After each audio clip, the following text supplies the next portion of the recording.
Good evening, ladies and gentlemen. The weather has been horrendous, so the bikes are in the garage nice and warm and tucked away. So I thought now would be a good time to introduce the grumpy old git, i.e. me, and give you a little rundown of my biking history, as I am now what you would call a senior rider. In the 1970s, at the tender age of 16, my dad surprised me one evening when he came home from work. He knew I was mad on bikes and I had a provisional licence, so he turned up with one of these. A Creedler, or Kreidler if you prefer, 50cc. Not this one, but one very much like it. Which was very much out of left field. I'd never even heard of this particular make of bike. But it had two wheels, it had an engine, and I was thrilled with it. It was smelly, loud, and the exhaust kept falling off. And no matter what we tried, and my dad was an engineer, we couldn't get the damn thing to stay on. So the bike really didn't last that long, and was soon traded in for one of these, something a little more mainstream, and I'm sure many of you watching this will remember the Yamaha FS1E, or the Yam Fizz, as we used to call it. I almost literally ran this thing off its wheels, up to the point where when it came to trade it in, the throttle cable had snapped and I tied a bolt around it and pulled that all the way up to the dealership. After a few months of riding, I borrowed a friend's Honda Dream 250 and took my test, which I passed first time. And then up to the dealership to get rid of the Old Faithful, and I bought one of these, the Honda CJ250, which needless to say at that point was quite an upgrade in power. Still, it didn't take long to get used to it, and I rode this bike for a good 5 or 6 months, well into my 17th year. Nothing lasts forever, however, and the cam chain top sprocket shattered in the engine, and that was that for this bike. It would have cost too much to repair it, so I'm afraid it went to the scrapyard, and I purchased one of these instead. A Honda CB360, quite an oddball size at that time, and suppose still is. Wasn't much of an upgrade in power from the 250, but it sufficed right up to my 18th birthday, and saw me all through that year, up to well into my 19th year, when I bought this, which compared to the 360 was an absolute beast. This is a Suzuki GT500 two-stroke twin. You open this up from a standing start and it literally tried to pull your arms out of the sockets. That was an experience I hadn't had with any of the other bikes. But boy was it fun. I kept that bike and ran it off its wheels for a good 2 years. And then I got married. Unfortunately, with money being a little tight, the bike had to go. We had a beautiful daughter together, but unfortunately things went downhill from there and the marriage didn't last. In fact, it lasted shorter than some of the bikes had done. So there I was, single again, at a loose end, and to console myself, I turned back to two wheels. And with my love affair with two strokes over, I moved back to a four-stroke, a Suzuki GS 550E, although mine had full fairings and weather protection, something laughed at by some of my then friends, but I liked it, and it was a very smooth ride. It was also at this point in life that I got a job dispatch riding, and this bike, with its panniers and top box, carried all the things I had to deliver every single night, and saw me all through that period. But soon I wanted something bigger and better, and moved on to this.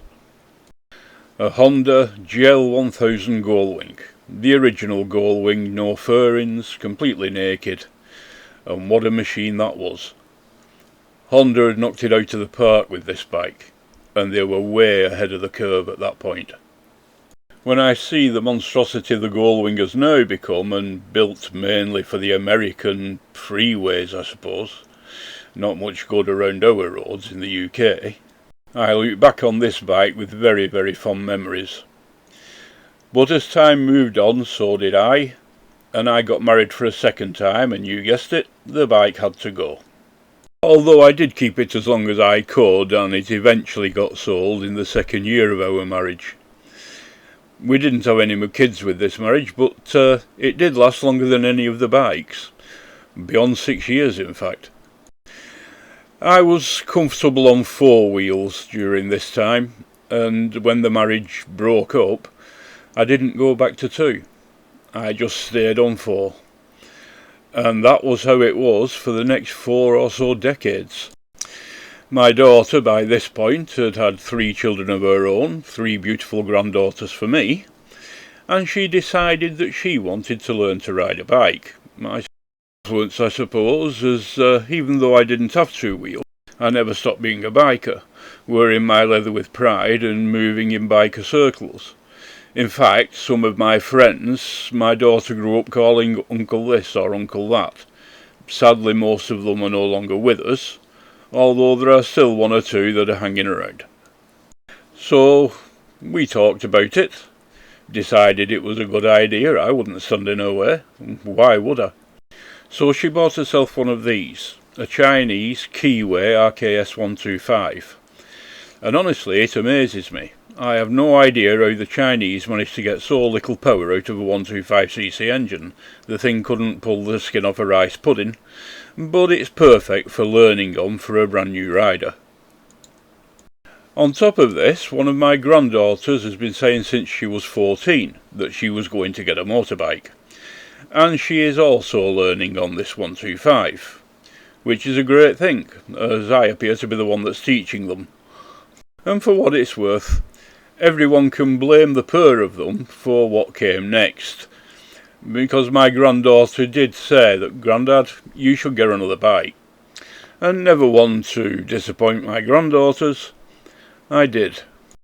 A Triumph Speedmaster 865, and is the first cruiser that I have ever ridden. Supremely comfortable, I mean fantastically so, but it didn't really fill the requirements that I had at this point. So I traded her in for a 900 Speed Twin. I do like my Triumphs. And you will have seen this if you had watched my other couple of videos that I put up on the channel, the first 2 I was riding this bike. Unfortunately, I'm not exactly a small bloke, and I found this bike rather cramped. In fact, I was getting actual cramp in my hips and thighs as I was riding it at times, so it just unfortunately wouldn't do.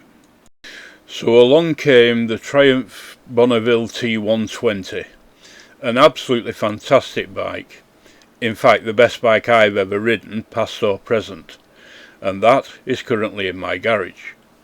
I will put out a companion video to this showing you around the T120 with some of the modifications that I have made to it. But this bike is definitely a keeper and will be with me for some time. Now, I didn't just buy the one, I also bought a CF Moto 700 MT, as I was toying with the adventure bike thing, as I know they're pretty popular these days. This bike, great when you're riding it, but very, very top heavy, and once you get it packed up with luggage and with my granddaughter on the back, it becomes almost unmanageable, especially as I have a 29-inch inseam, which makes the bike seem very tall to me as well. So this one will be going soon, in exchange for one that I'm currently waiting the delivery of, which will be my second bike, a Kawasaki 650 Vulcan S. An absolutely beautiful bike, but once again another cruiser, but this I think will be my long distance machine. Once it's had a few mods added to it, like a more comfortable seat, for example, and a few other things. But there you go, ladies and gentlemen, my trip through bikes. If you enjoyed the video, please give us a like and subscribe, it helps a lot. And I'll see you in the next one when I'll show you around the T120 and all the modifications I've made to it. Until then, keep the rubber on the road, people.